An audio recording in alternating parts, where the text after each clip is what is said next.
cases. We'll begin with Mauritania. Matthew Bueller is Assistant Professor of Political Science at the University of Tennessee and a Global Security Fellow at the Howard H. Baker Jr. Center for Public Policy. His research has appeared in Political Research Quarterly, Mediterranean Politics, and the British Journal of Middle Eastern Studies. Oh, he also has a book that's currently out about Morocco, Tunisia, and Mauritania. Alliances. Thank you very much. Does this work? Does this one work? It does, actually. Now I'm going to do that one. So good afternoon, everyone. So my name is Matt Bueller. Thanks, Steve and Epsilon, for inviting me to participate in this edited volume. So my chapter is on the country of Mauritania, and it's really a case study taking the main theme or the theoretical idea from our book about the lure of authoritarian rule and applying it to this context. That was kind of my primary purpose or objective of writing the chapter. But the second purpose, more broadly, I think, was just to have a general description or kind of a primer on Mauritanian politics. Because really, compared with all the other countries of North Africa, it's probably the most understudied. So as a quick search I did in Google Scholar, since 1960, 5 books have been written on contemporary Mauritanian politics. So I took this opportunity to write a chapter to really provide a kind of Mauritania 101 for people, and hopefully the professors in the room will assign it to their students in their courses. So the remainder of my talk today, I'm going to first kind of give you guys some basic foundations of Mauritanian politics, since many of us don't know them. The second thing is we're going to talk about Mauritania during the Arab Spring, what really happened there. Finally, third, we're going to go over kind of the post-Arab Spring phase, looking at how the regime of Mohammed Abdelaziz reinforced its rule in the face of new opposition. And here I'm really emphasizing that Mauritania very much followed the path of Oman, Jordan, Morocco, a few other countries that were successful at kind of reforming themselves, granting concessions, introducing strategies to stabilize their systems and reinforce their rule. Then I'm going to talk about some kind of broader research issues about Mauritania and how we can think about this being a very kind of underutilized but important and interesting comparative case that we can compare with other Arab countries. So I think the first thing about Mauritanian politics that you all should take under consideration is the nature of ethnic politics. So the nature of ethnic politics are very kind of unusual. Within the country, broadly speaking, you have 2 categories of citizens. You might think about 80% of the population self-identifying as Arab, and 20% self-identifying as non-Arab. So within that category, breaking it down further, you have about 20% the Beydan, who are the kind of white Arabs, if you will, who phenotypically we might look very similarly to Moroccans, Algerians, Tunisians. Then you have a broader category, maybe 60% of the population, the Harati, that are what we might think of as being black Arabs, so phenotypically kind of look like sub-Saharan Africans, but speak Arabic natively and follow Arab cultural traditions.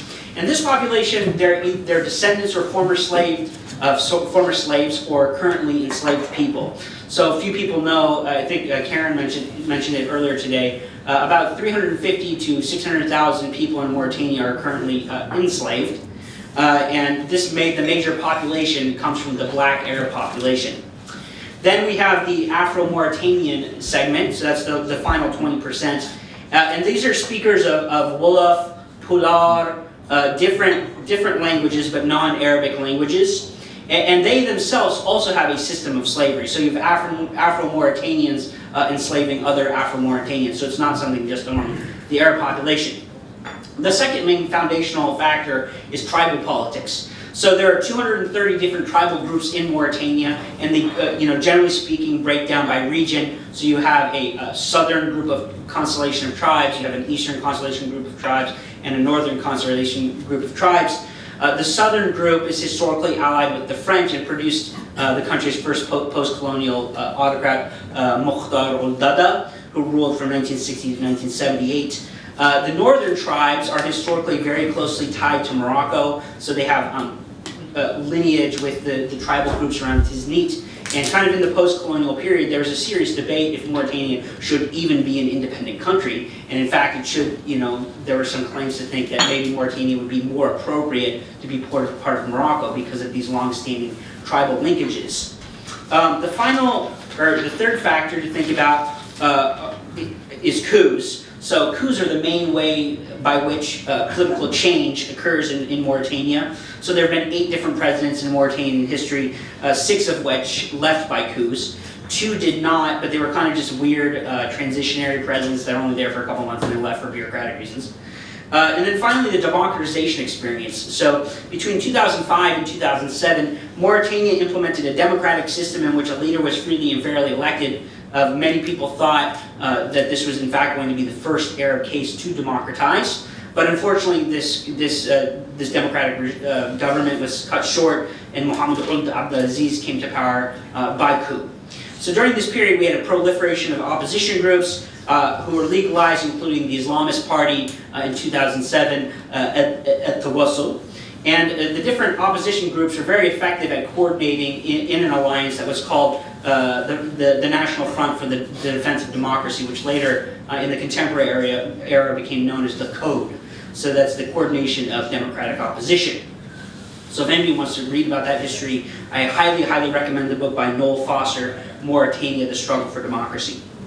So during the Arab Spring, Mauritania generally followed the events coming from Morocco. So because of these close cultural linkages, often what happens in Morocco ends up diffusing to Mauritania very quickly.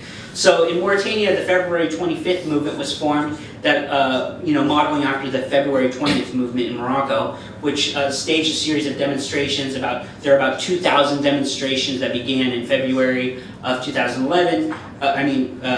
A demonstration of about 2,000 participants, so very small. But by July 2012, there were reports of demonstrations approximating the figure of 90,000 participants, which I think is probably inaccurate, but they got much larger than 2,000 people.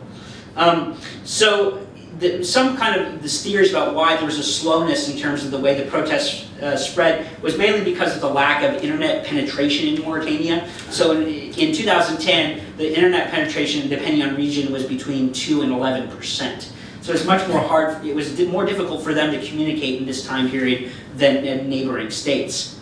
There was also quite a bit of mobilization around the issue of slavery. There's a very vigorous anti-slavery movement known as IRA, or the Initiative pour le Ressurgence de le Mouvement Abolitionniste en Mauritanie.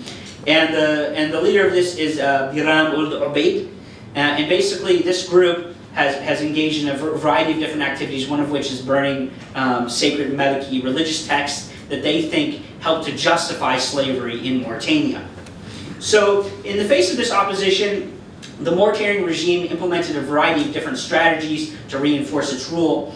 The first of which is it moved to divide the February 25th movement. So the president, Mohammed Ould Abdelaziz, directly negotiated with some of the protesters, invited them to the palace. And at this point, some of the leaders, the kind of movement factioned, and some of the leaders basically said, okay, the president commits that he's going to do something, we'll step down. Others did not accept that, of course. Second, the regime moved ahead and created a new youth party that was targeted towards the youth to kind of co-opt or sap up some of their support. And this worked very closely with Abdelaziz's ruling party, the Union for the Republic Party. So there was, after this, an imprisonment of the anti-slavery movement. So Obeid was put into prison with several other activists for about 2 years. And then after that, there was an introduction of a new constitution in 2012. So this, of course, models the approach of Morocco and other states that introduced new constitutions to try to make reforms and grant concessions to protesters. So this new constitution did some interesting things. So one thing it did is it dissolved the Senate. So there used to be 2 houses within the legislature and just kind of got rid of the Senate entirely. It increased the number of seats within the lower house, but it kind of gerrymandered or changed the districts so that more of the pro-regime candidates from northern tribal regions allied with the regime basically increased their amount of participation or their amount of representation within the parliament. There were a new round of elections that were held in 2014 for the legislature. And in this round of elections, 74 of 147 seats in the National Assembly went to Abdelaziz's ruling party. And then if you take all the kind of pro-regime parties, 108 of 147 seats were captured. So the regime basically gained a kind of very large legislative majority, which reinforced its rule. The 2012 Constitution also banned coups. So there was actually a law passed saying that coups are illegal. Obviously there's some hypocrisy there, given that the president came to power by a coup. But yes, a law was passed banning coups. I don't know if that's so, another great reform. The regime, pardon me, the regime created a new ministry, a new anti-slavery ministry whose job was to investigate and eliminate the 350,000 cases of slavery within the country in 2013, though it did not have a minister until 2015, or a budget until 2015, and there was not a reported incident of slavery until nearly 2016. So there are a lot of kind of different things that happened, you know, in terms of the changing of the institutions to reinforce the Mauritanian regime's rule. There were also new regime-sponsored presidential elections in July of 2014. So here, the former IRA activists were in fact released from prison. So we talked about Obeid, who was put in prison for his activism. And he was actually permitted to run as a presidential candidate, and the IRA movement was legalized as a political party. You know, he did not, I don't think he really realistically thought he could win, but he campaigned on the slogan, "I will free the slaves and bring them with me to the presidential palace," which obviously you can imagine that's a very attractive slogan. But alas, he received only 8.7% of votes, while the reigning dictator received 81.9% of votes.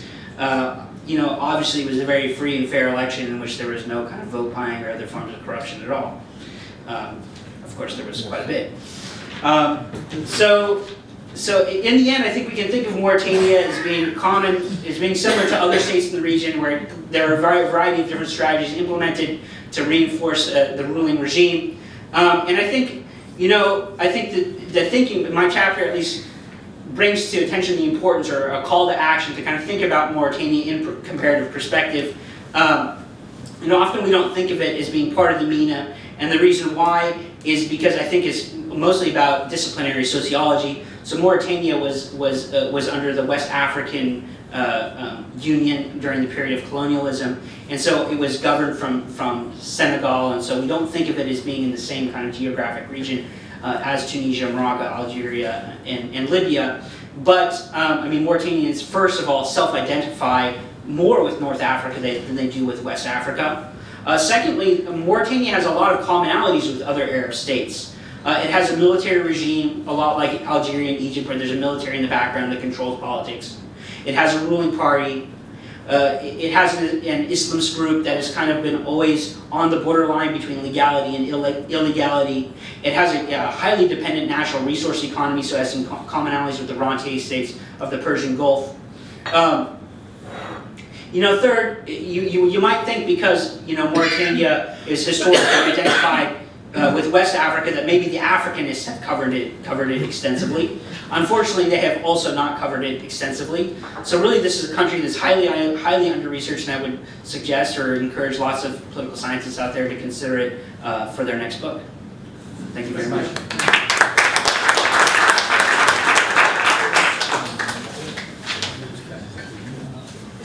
And last but certainly not least, these days, for Algeria, we have Azzedine Layashi, and where are you? Where's your biography? Oh, here you are. Sorry, there you are. Azzedine is full professor of political science at St. John's University, New York. He's author of Economic Crisis and Political Change in North Africa and State, Society, and Liberalization in Morocco, The Limits of Associative Life. Shukran, Steve. Thank you very much. Thank you for leaving the best for last. Now that I am all tired, exhausted, and in need of a nap, I got to talk about Algeria. We have the last two countries, one of the most marginalized in the Maghreb, Mauritania, in our minds, and then one that is central, that's Algeria. Quite a contrasting.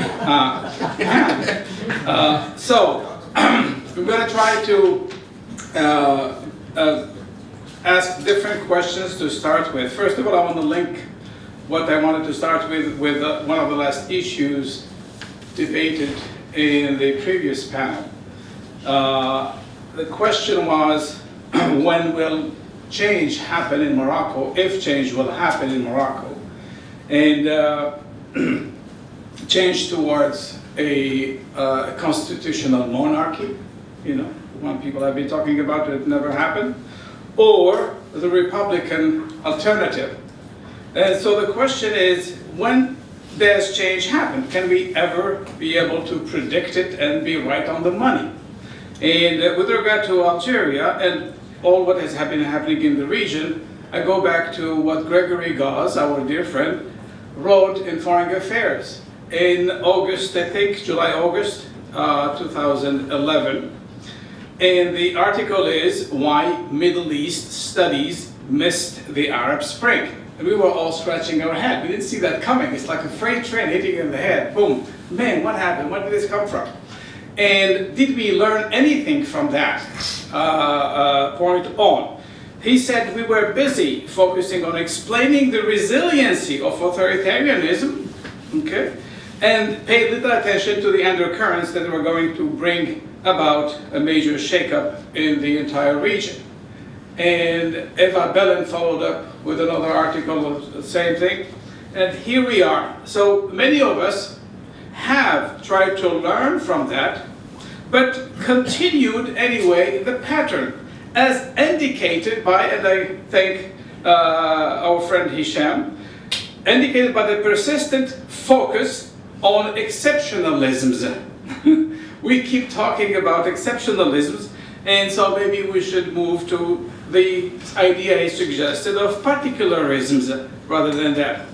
So, and there are two questions that I asked myself. What brings about a sudden, unexpected mass movement which shakes the status quo in a fundamental way? Question number one, meaning what triggers matter and when. In Tunisia, the street vendor's death, the poor guy who killed himself, triggered what happened in Tunisia. In Morocco, in Hoceima, the event of the fisherman, or the seller of fish who was crushed in the truck, the garbage truck, did not. There was a localized, but not a national movement. And in Algeria, what triggered it was not a person, not an event, the fifth term. The fifth term. So a concept of keeping somebody in power for more than needed. So this is the first question, what triggers? Can we foresee that? It is impossible, probably. The second question, and when and how does a mass movement lead to significant change?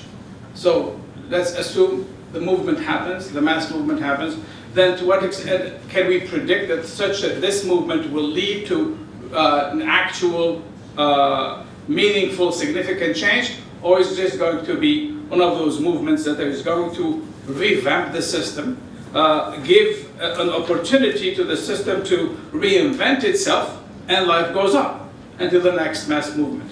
And so these are questions that I had in mind. So while working on this chapter, I had two aims in mind, the chapter that is in the book. One was to explain the persistence of the status quo in Algeria, so I fall within that category, so mea culpa, guilty as charged. And then the second one, however, and this is where I say, okay, I tried, The second one was to point to the conditions under which the status quo may be challenged, and as is currently the case. And so it is good to read what you have written, 2 years, 3 years ago, and to see that there were some elements that you cannot pinpoint to a specific thing. You cannot, but you could see a tendency going there. But since we are not a natural science, it will always be a real challenge for us to get to that point. So the current social movement started out as an opposition to the fifth term period. There were attempts before, opposition to the fourth term, but the movement was not a national movement. It was much smaller and so on. Le cinquième mandat. So everywhere everybody had a banner saying no to the cinquième mandat of President Bouteflika. It was a spontaneous event that indicated the Algerians ras-le-bol. They had enough. And they had enough of not only of the incapacitated president, and also of the eternalization of office holders in their positions. And more importantly, it was a far cry against the entire system. This is what finally people have come to do. They have always been opposed to the pouvoir, the system, but nothing as massive a movement as we have been witnessing. And the entire governing system since the 1960s is now being questioned. So demonstrations against the fifth term began and started in mid-February in the eastern town of Bourg-Jallieu, where I was born. I was so proud. When I started receiving the videos, on the apps from I said, Bourg-Jallieu, my hometown, my birthplace, starting all this, fine. And then spreading to the entire country. And James McDougall, some of you probably might know, Columbia University, wrote a piece in Foreign Affairs, published just recently this month. This is Foreign Affairs Online, and talking about what has been happening. On February 22nd, tens of thousands of people took to the streets in the capital, Algiers, and all the cities. Public TV and radio stations tried to ignore the news. It's true. You had cooking shows at the same time. Cooking shows on the national TVs. You know how it goes in our region. And but senior journalists resigned and staged their own protest the following week. Over the next 5 Fridays, demonstrations swelled with first hundreds of thousands and then millions of people. I have never imagined I could see 3 million. The 3 million people who live in Algiers, where I grew up, would be out in the streets. It was an incredible sight. Turning up out to protest the regime in every town and city across the country. During the week, army veterans, firefighters, judges, journalists, lawyers, students, and teachers marched. An incredible collection of people from all walks of life. The popular movement, or Hiraf, demonstrators insisted was peaceful. Silmiya. And you could see them when sometimes one of the participants gets angry and says nasty things to a policeman, then she's reminded, Silmiya, peaceful. And also Madaniya, civic. It was sudden, spontaneous, overwhelming, and James says at the end, it called a complacent and sclerotic regime completely off guard. It was unexpected. But I would add to that it also caught some of us somewhat off guard. When we all knew that the situation in Algeria was untenable. I have used this word myself many times. Yes, untenable due to several factors. And the most recent ones being the crisis of leadership. We knew we had a crisis of leadership, has been going on for a while. And then the economic crisis. So you had the two major happenings. We just did not know for sure when the break point will be reached. And this is a daunting question. This does not mean that we did not try to predict. Of course, we try to predict, even if such prediction remained too general and without specific timeline, which is very hard to do. And whenever we can get to that, then we will be nearing the scientific knowledge, expertise of those doing natural sciences, which is an impossibility in the social sciences. I believe that it's worth trying. So the ongoing developments in Algeria not only define much of the pattern of popular upheavals, this is the second point, so this is completely different, since 2011 in the whole region, but they may also show the future to many societies which are still under the grip of some form of authoritarianism, which has been called, and our friend Marina Ottaway has given us a wonderful article on that, illiberal authoritarianism, authoritarianism light, and semi-authoritarianism, and borrowing again from today's sessions, authoritarian pluralism, and then even centralized autocracy. So the Algerian masses, as we have seen, have managed within a few weeks, this is an incredible thing, to make the incumbent president to abandon his quest for a fifth term without violence. No violence whatsoever. After 20 years of being in power. Then, when he said, okay, I will help you move into the next phase, they said, no, we want you out. So then they made him resign from the office. Of course, through the military guards. And then also managed to prevent a likely repression from the security forces by, of course, behaving in a civil and also peaceful manner, and in huge numbers, millions, everywhere, national. They also rejected attempts by the rulers of the country to use fear-mongering, because they have heard them say, just like everywhere else, watch out, Syria, look, Yemen, Libya, that's what we want. And you had banners in the streets, we are not Syria, we are not Yemen, we're not. So there was this dialogue going on, between the street and those who are behind the civilian facade of government. And also foreign conspiracy, at least, Gaid Saleh, the general in charge, has been saying lately that there is a foreign conspiracy against the country. But people have been throwing that out. They're taking ownership of not only their country, but also of what they intend to accomplish. And so there is nobody behind them. Now, how did the country get to this point, and what is the way out? The demonstrators definitely today want a clean slate, which means something completely new, completely different. This is something that is worth discussing, but I don't know how that is going to happen in the short term.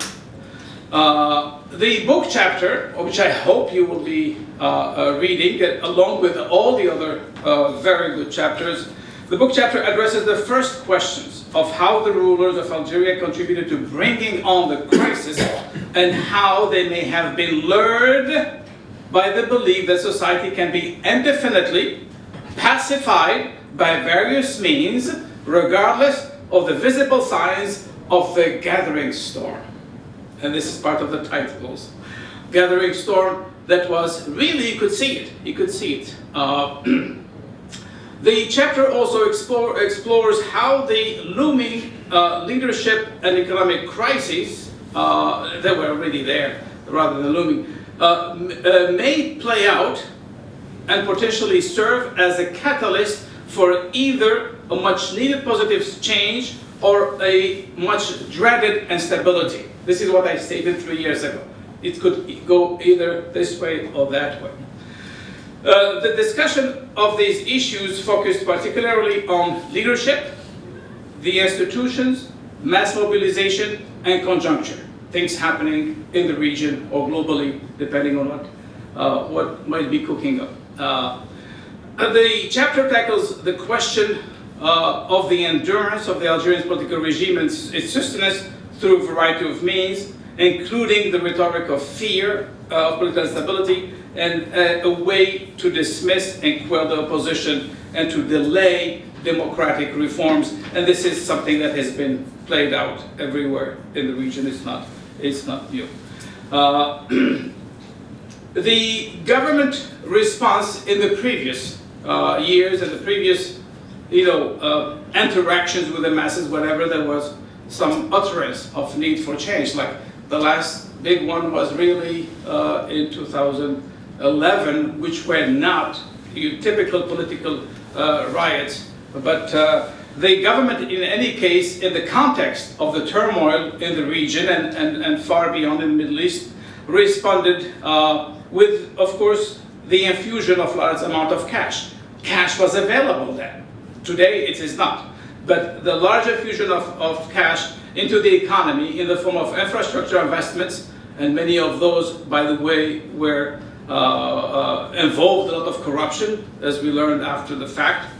And these financial investments, of course, did not generate long-term income or employment and did not really make a dent into the problems. So the economic environment, regulations, institutions, and practices tend, or has always tended in Algeria, to discourage overall reforms and also private investment. They tend to encourage and they have done so, it's much clearer today than before, encourage the predatory behavior of some private businesses. That's why some people are being questioned and jailed these days, the big tycoons, which have been extracting benefits from the rent-based and subsidized formal system. Rampant corruption at high levels of public companies and the bureaucracy, all this have, of course, contributed to the dwindling state legitimacy. And let me just remind you that something happened in 1988. The riots of 1988. People at that time were angry at the leadership, at corruption, at declining living standards, increasing unemployment, food shortages, and persistent inequalities and alienation. That was 88, and then we had, of course, the dark decade, and we had the political reforms, we had the Algerian, I don't want to use the word spring, whatever it is, that happened for 2 years. And the thing is that these same conditions have remained unchanged in spite of the 1988 upheavals, in spite of the 200,000 people who died, in spite of the 500 kids who were killed in 88, in October 88, and all that, and nothing. So something had to give after all this. How much time do I have? 2 hours? No. Oh, 5 minutes. Okay, I'm going to try to wrap it up. And we'll welcome questions.